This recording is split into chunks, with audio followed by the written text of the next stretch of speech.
नमस्कार. 9:30च्या बातमीपत्रात मी श्रीराम केळकर आपलं स्वागत करतो. सुरुवातीला एक नजर ठळक बातम्यांवर. मातृत्व रजा दुरुस्ती विधेयक राज्यसभेत संमत. सरकारच्या राष्ट्रीय शिक्षण धोरणावर विरोधकांची कठोर टीका. दलितांवरचे अत्याचार रोखणं हे देशापुढचं मोठं आव्हान असल्याचं केंद्रीय गृहमंत्र्यांचं लोकसभेत प्रतिपादन.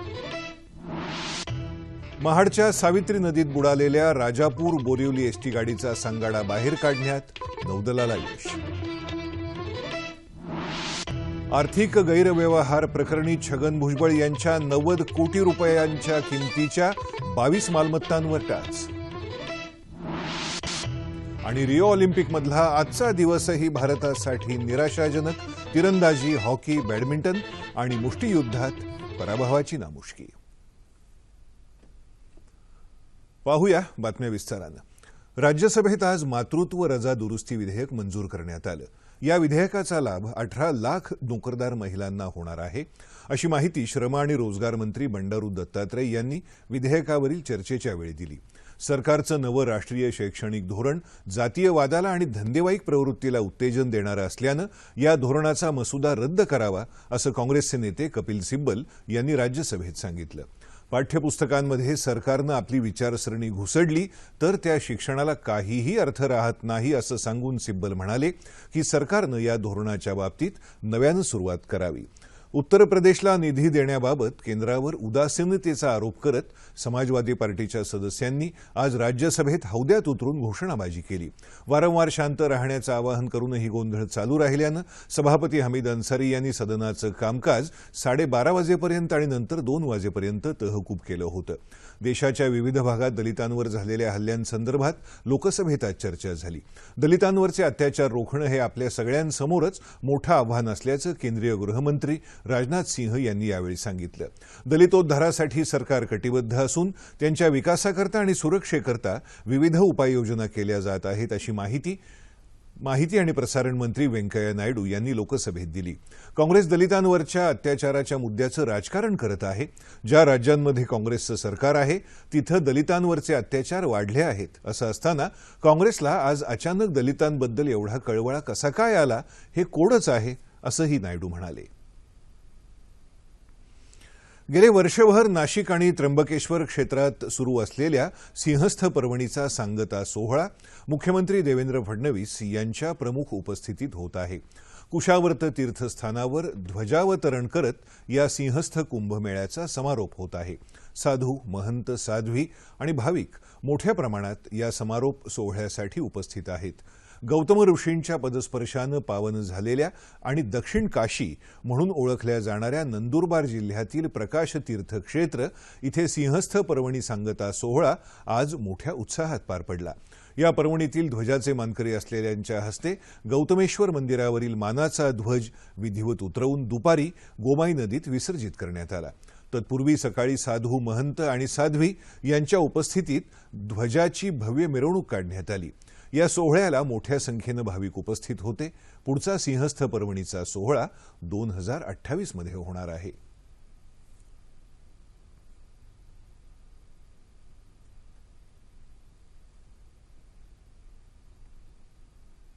बहुरंगी मुंबई दर्शनासाठी महाराष्ट्र पर्यटन विकास महामंडळ आणि बेस्ट यांच्या वतीनं 15 वातानुकूलित गाड्या उपलब्ध करून दिल्या आहेत. या विशेष उपक्रमाचं उद्घाटन मुख्यमंत्री देवेंद्र फडणवीस यांच्या हस्ते आज झालं. राज्यात पर्यटनाला प्रोत्साहन देण्यासाठी विविध योजना तयार केल्या असून त्याचाच एक भाग म्हणजे या नवीन गाड्या उपलब्ध केल्या, असं मुख्यमंत्री देवेंद्र फडणवीस यांनी सांगितलं. पर्यटन क्षेत्रामध्ये कौशल्य विकासाला प्राधान्य देणार असल्याचं पर्यटन मंत्री जयकुमार रावल यांनी यावेळी सांगितलं.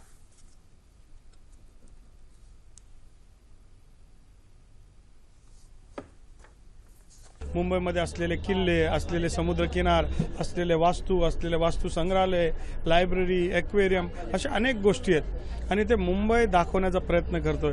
मुंबई मेरी जान म्हणणारा मुंबईकर यांनी देखील बऱ्याच लोकांनी मुंबई अजून पाहिलं नाही आणि म्हणून त्या लोकांना, महाराष्ट्रातल्या आणि भारतातल्या लोकांना मी आवाहन करतो की या आमची मुंबई बघा. छत्रपती शिवाजी टर्मिनस आणि दादर इथून या गाड्या सोडण्यात येतील. शहरातील वेगवेगळ्या 65 ठिकाणी प्रवाशांकरता थांबे करण्यात आले आहेत. या मुंबई दर्शन गाड्यांमध्ये प्रवाशांना माहिती देण्याकरता प्रशिक्षित मार्गदर्शकांची नियुक्ती करण्यात आली आहे। राज्यात शिक्षण संस्थांचं पेव फुटलं असून शिक्षण हा आता केवळ एक धंदा झाला आहे। त्यामुळे राज्यभरात समान दर्जाचं उच्च शिक्षण देण्यात सरकारला अनेक अडचणी येत असल्याचं राज्याचे शिक्षण मंत्री विनोद तावडे यांनी आज मुंबईत एका कार्यक्रमात सांगितलं। उद्योग महासंघाच्या वतीनं हा कार्यक्रम आयोजित करण्यात आला होता। पण सगळ्यांना उच्च दर्जाचं शिक्षण मिळावं याकरता सरकार प्रयत्नशील असून विद्यापीठ कायद्यात काही अत्यावश्यक बदल करण्याबाबत सरकार गांभीर्याने विचार करत आहे।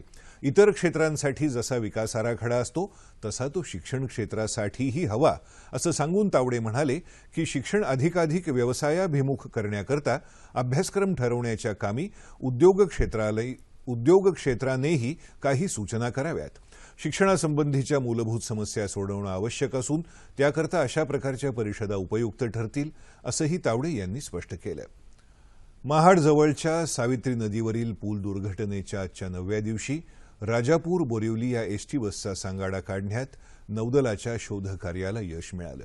आज दुपारपासून क्रेन आणि जेसीबीच्या सहाय्यानं एसटीचा सांगाडा काढण्याचे जिकिरीचे प्रयत्न सुरू होते।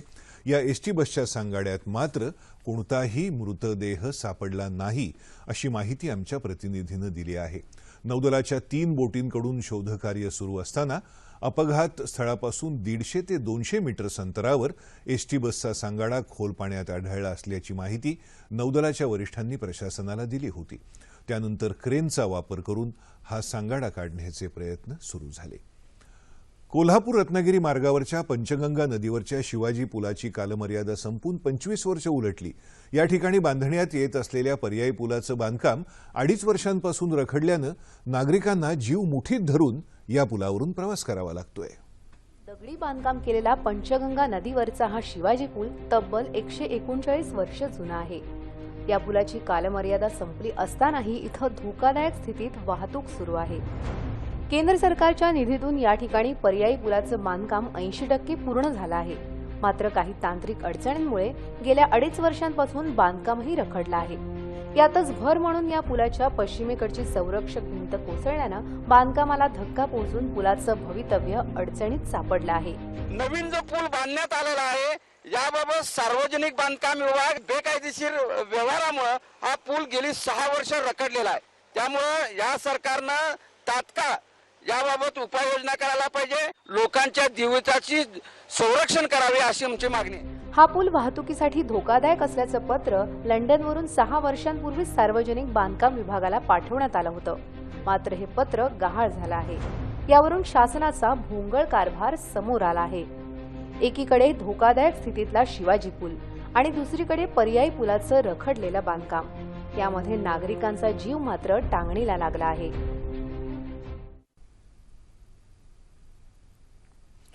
देशाला स्वातंत्र्य मिळवून देण्यासाठी अनेकांनी विविध चळवळींमध्ये सहभागी होऊन लढा दिला। पुण्याचे स्वातंत्र्य सेनानी भाई वैद्य हे त्यापैकीच एक। त्यांच्या कार्याचा हा आढावा।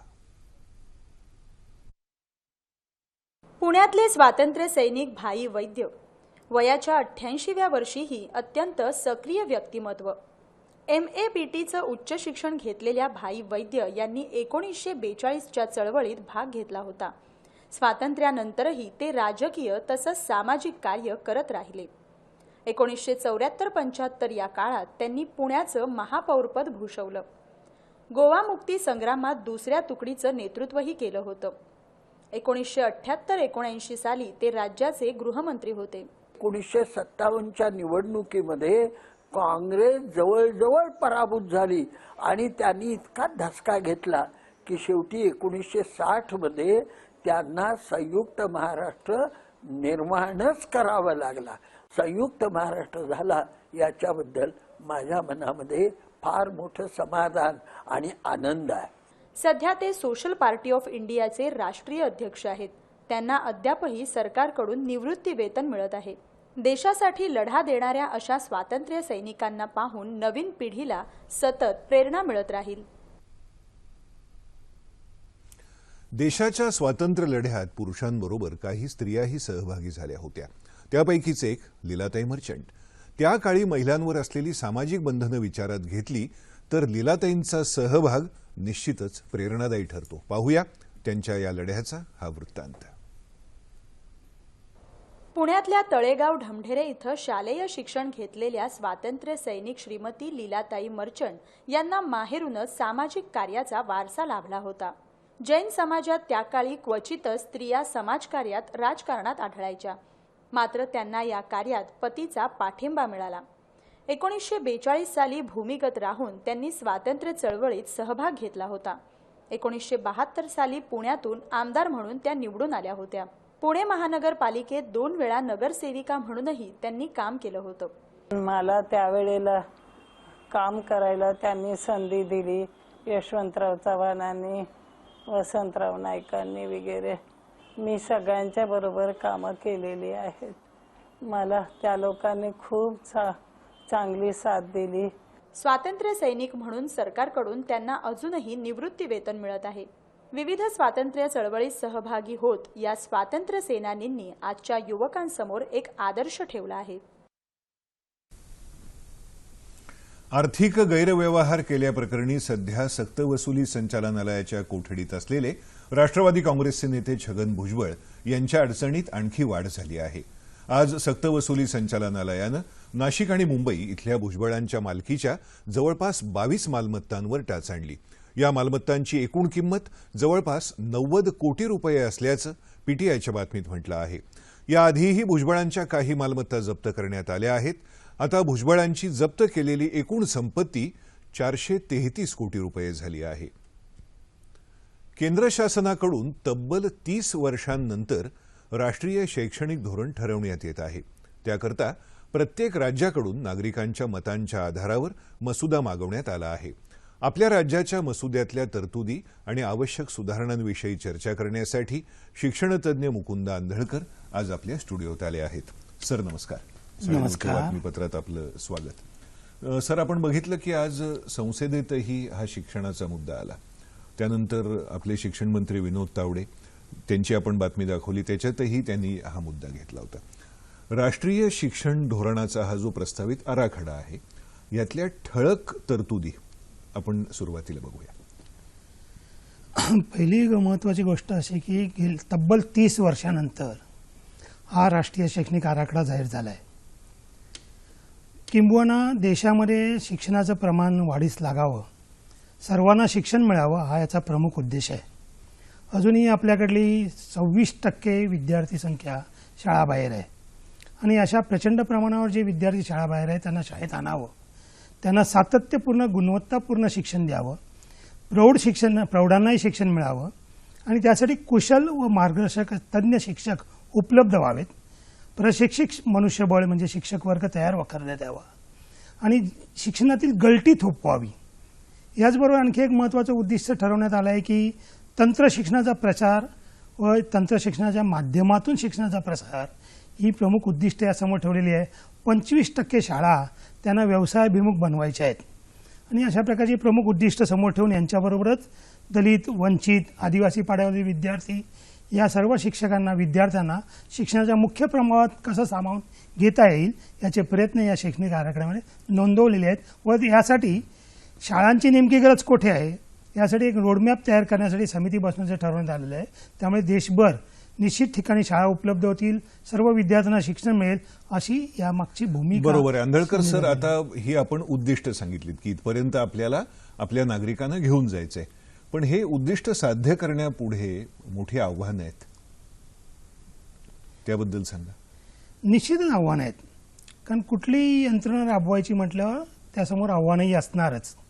शिक्षण तज्ञ जो मसुदा तयार करतात किंवा समिती तयार करते त्यांचा अंमलबजावणी याचा प्रमुख घटक असतो आणि त्या दृष्टीने आव्हान मोठं आहे.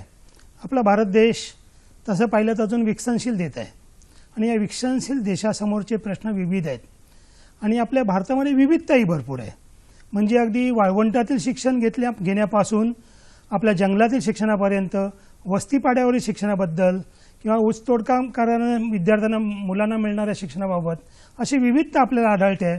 प्राथमिक शाळापासून उच्च शिक्षणापर्यंत, तंत्र शिक्षणापासून विद्यापीठापर्यंत आणि आता तर आंतरराष्ट्रीय शैक्षणिक संस्था आता भारतात आलेल्या आहेत. त्यामुळे प्रचंड आव्हानं शिक्षणासमोर आहेत आणि या पलीकडे जाऊन राजकीय हस्तक्षेप, धार्मिक उन्माद याच्याही कधी कधी आहारी जाऊन शिक्षण व्यवस्थेला बळी पडावं लागतं. या सर्व मात करीत एक समान दर्जाचं उच्च प्रकारचं शिक्षण, सर्वांना उपलब्ध होणारं शिक्षण, त्या सोयीसुविधायुक्त शिक्षण आणि माफक शिक्षण खर्चामध्ये मिळणारं शिक्षण, ह्या सगळ्या उद्दिष्टांना सामोरं जायचं असेल तर प्रचंड आव्हान आहे. आपण आपल्या एक एक देशासमोर मुद्दा आहे. आंधळकर सर घेत जाऊ. आपण सुरुवातीला उद्दिष्ट बघितली, मग त्याच्या पुढची आव्हानं बघितली. आता शिक्षक जे आहेत, शिक्षक हा या सगळ्या प्रक्रियेतला एक फार मोठा भाग आहे. मुलांना शिकवणारे हे गुरुजन, त्यांचं सक्षमीकरण, याबद्दल सर या नवीन मसुद्यात काही आहे? हो, निश्चितच या नवीन मसुद्यात अतिशय मूलभूत अशा भूमिका मांडलेल्या आहेत. सर्वात प्रमुख अशी घटना घडलेली की आपल्याकडे शिक्षक एकदा DED BEd झाला म्हणजे प्रशिक्षण घेतलं की त्यानंतर एकदा सेवेत लागल्यानंतर निवृत्त होईपर्यंत फारसा प्रशिक्षण घेत नसे. शिक्षकाला सातत्याने सतत सुधारणा घडवून आणणे आणि अधिकाधिक नवीन शिक्षण पद्धती स्वीकारत जाऊन शिक्षणाचा प्रचार आणि प्रसार विद्यार्थ्यांपर्यंत आणि तळागाळापर्यंत पोहोचवण्याचं कार्य शिक्षणाला करायचं असतं. ते कार्य या मसुद्यामध्ये नमूद करण्यात आलेलं आहे. प्रत्येक शिक्षक हा प्रशिक्षित असावा यामध्ये नमूद केलेलं आहे. अद्यापही आपल्याकडे प्रशिक्षित शिक्षकांचं प्रमाण कमी आहे. हा शिक्षक नेमला जावा आणि त्यानंतर दर 3 वर्षांनी प्रशिक्षण देण्यात यावं या मसुद्यामध्ये निश्चित करण्यात आलेलं आहे. आणि त्या अनुषंगाने आपण जर प्रयत्न केले तर ते शक्य आहे. आणि आज जे शिक्षणाचा विस्फोट जो होतो आहे, दर वर्षालाच नव्हे तर महिन्याला शिक्षण बदलत आहे. आणि या घटनांची नोंद घेत प्रशिक्षित मनुष्यबळ निर्माण करणं हे या आराखड्यामध्ये नमूद केलेलं आहे. त्याचप्रमाणे BEd हे केवळ 1 वर्षाचं न ठेवता BA, BSc, BCom बरोबरच 12वी नंतर 5 वर्षाचं प्रशिक्षण देऊन तो BEd नेमला जावा, शिक्षण नेमला जावा असं म्हटलेलं आहे. आणि केवळ विद्यापीठीय शिक्षणावर अवलंबून न राहता त्यानंतर त्यांच्याकडे सेवापूर्ण चाचणी जे एंट्रन्स टेस्ट TET त्याच्याकरता नमूद केलेली आहे. त्यामुळे या पलीकडे जाऊन शासनाने आणखी एक भूमिका घेतलेली आहे ज्याला विरोध मोठ्या प्रमाणावर आहे की भरती, शिक्षकांची भरती शासन स्वतः करू इच्छित आहे. या आयोगाने या शिफारस केलेली आहे की शासनाने स्वतः शिक्षकांची भरती करावी. आंधळकर सर, आपण एक एक मुद्दा घेत जाऊ. आपण सुरुवातीला उद्दिष्ट बघितली, मग आपण आव्हानं बघितली, मग शिक्षक हा मुद्दा आपण घेतला. आता आपण थेट शाळेत जाऊया. शहरात सर आपण बघतो की प्रत्येक गल्लीत एक एक शाळा आहे, काही गल्लीत 2 शाळा आहेत. खेड्यामध्ये 10-10 किलोमीटर अंतर त्या मुलांना चालत यावं लागतंय. हा मोठा फरक आपल्याला दिसतो. शाळांची संख्या हा मुद्दा आणि शाळांची गुणवत्ता याबद्दल या मसुद्यात काही म्हटलंय का? निश्चित आहे. खरं म्हणजे या मसुद्यामध्ये सुद्धा शाळा नेमक्या कोणत्या ठिकाणी असाव्यात याकरता शिफारस करण्यात आहे. त्याचा मॅप, आराखडा तयार करण्यात यावा असं या आराखडा नियोजनामध्ये समितीमध्ये म्हटलेलं आहे, धोरणामध्ये. आणि त्या धोरणामध्ये असं नमूद करण्यात आलेलं आहे की आज खरं पाहिलं तर आपल्याकडे शाळांची खूप गरज आहे. 3% तो शैक्षणिक खर्च 6.5% न्यावा असं या मसुद्यामध्ये म्हटलेलं आहे. तो जर होऊ शकला आपल्याला तर निश्चितच शाळांची संख्या वाढेल. स्वातंत्र्य काळातील शाळा आणि आजच्या शाळांचा जर फरक पाहिला तर आज बऱ्याच प्रमाणात शाळा उपलब्ध होऊ लागलेल्या आहेत.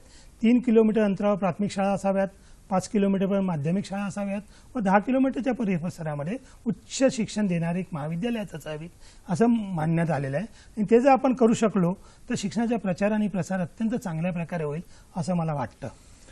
विद्यार्थी शाळेमध्ये जे शिकतो ते त्याला नंतर स्वतःच्या पायावर उभं राहण्यासाठी उपयोगी पडावं अशी अपेक्षा असते. त्यांनी स्वतःच्या पायावर उभं राहावं, काही स्वतःचा व्यवसाय करावा. व्यवहार आणि शिक्षण यांची सांगड घालण्याचा प्रयत्न या मसुद्यात सर आहे असं वाटतं तुम्हाला? या मसुद्यामध्ये त्यांनी व्यवसायाभिमुख शिक्षकावर महत्त्व दिलेलं आहे. 25% शाळा व्यवसायाभिमुख बनवाव्यात असं या मसुद्यामध्ये नमूद करण्यात आहे. त्यांचं टार्गेट आहे ते 2022 पर्यंत 25% शाळा व्यवसायाभिमुख जर बनवण्यात आल्या तर निश्चितच विद्यार्थ्यांना या व्यावहारिक जीवनाची ओळख होईल आणि व्यवहारामध्ये स्वतः कुशल होऊन स्वतःच्या पायावर उभे राहू शकतील. शासनाने मध्यंतरीच्या काळात अल्पमुदतीचे अभ्यासक्रम ज्याला MCVC म्हणता येईल उच्च माध्यमिक स्तरावर सुरू केलेलं होतं. माध्यमिक शाळांमध्ये IIT सारख्या शाळा वाढवण्याचा प्रयत्न त्यांचा चाललेला आहे. आणि या कौशल्याधिष्ठित शाळा जर त्यांनी निर्माण केल्या, यांनी उद्योग क्षेत्रालाही आव्हान केलं आहे की उद्योग क्षेत्राने या शाळांची दखल घ्यावी, या शाळा दत्तक घ्याव्यात व त्यामधून शिक्षण देण्यात यावं अशी भूमिका यामध्ये धोरणामध्ये मांडण्यात आलेली आहे. आता आपण बघितलं की तावडे साहेबांनी त्या उद्योग महासंघाच्या याच्यात आवाहन केलं की उद्योग क्षेत्रांनी आम्हाला सूचना कराव्यात की जेणेकरून त्यांना मनुष्यबळ आम्ही पुरवू शकतो.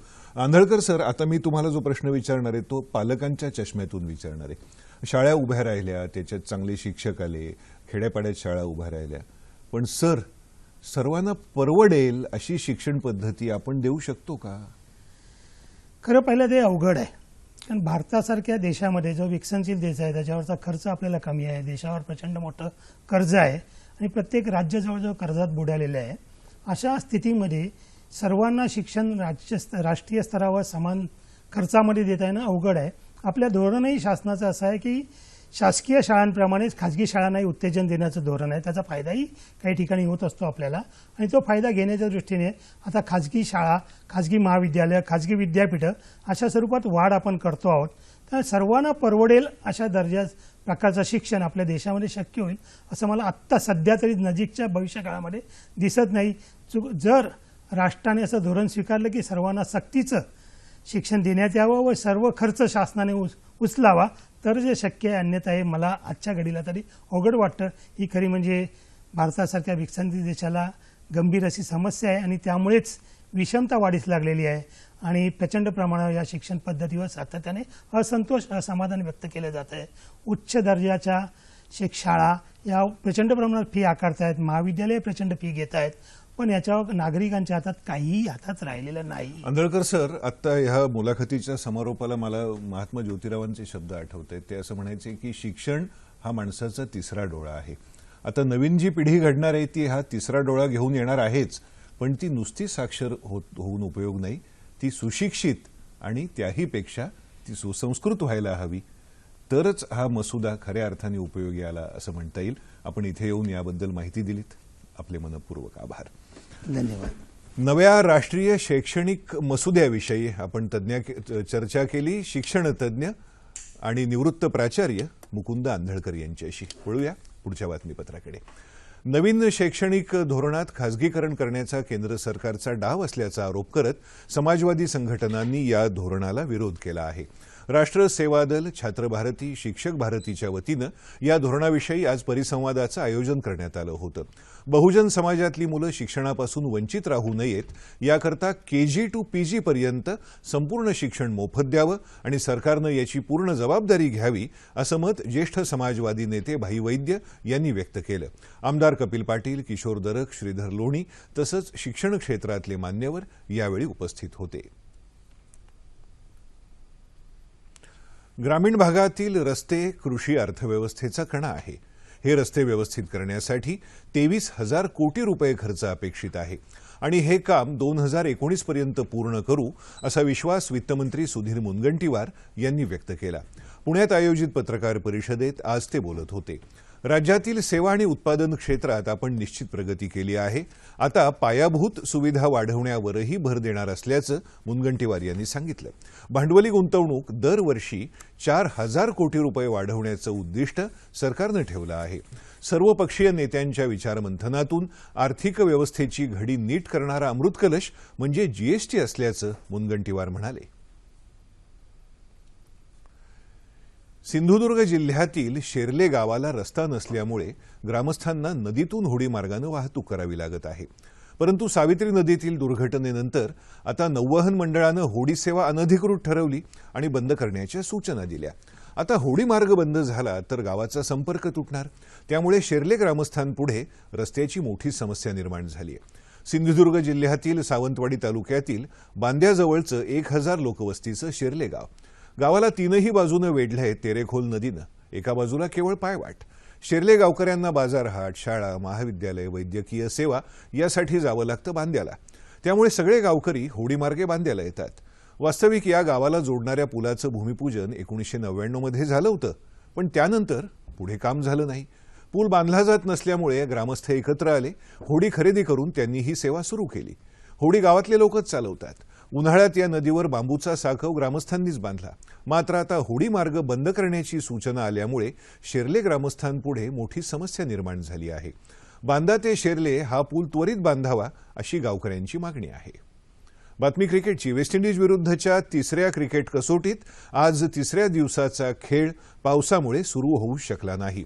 कालचा दिवसाचा खेळ संपला तेव्हा वेस्ट इंडिजच्या पहिल्या डावात दिवसअखेर 1 बाद 107 धावा झाल्या होत्या.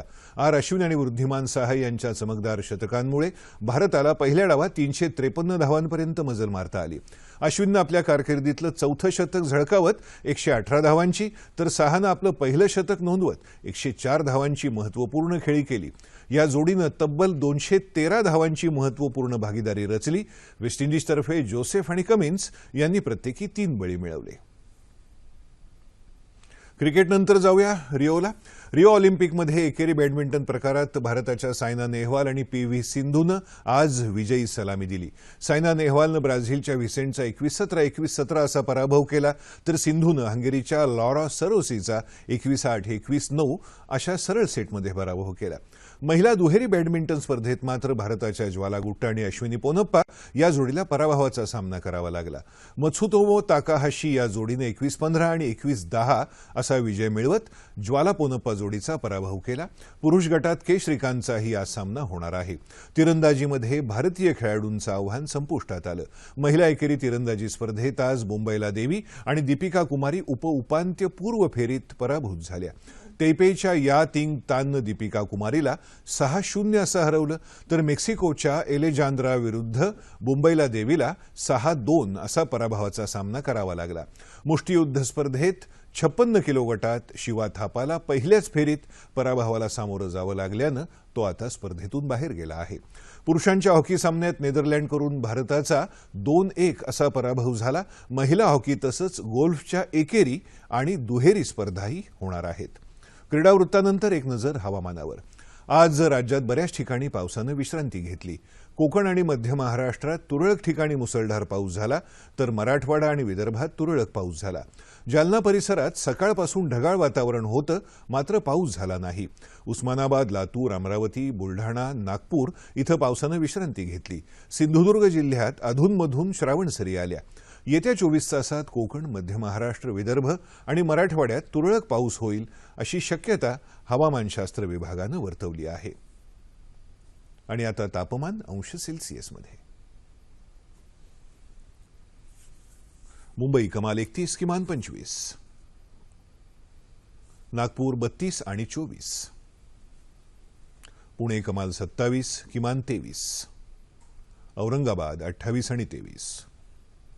नाशिक कमाल 28, किमान 22. कोल्हापूर 26 आणि 21. रत्नागिरी 30, 26. सोलापूर 32 आणि 22. आणि अमरावती कमाल 28, किमान 21 अंश सेल्सिअस. शेवटी ठळक बातम्या पुन्हा एकदा. मातृत्व रजा दुरुस्ती विधेयक राज्यसभेत संमत. सरकारच्या राष्ट्रीय शिक्षण धोरणावर विरोधकांची कठोर टीका. दलितांवरचे अत्याचार रोखणं हे देशापुढचं मोठं आव्हान असल्याचं केंद्रीय गृहमंत्र्यांचं लोकसभेत प्रतिपादन.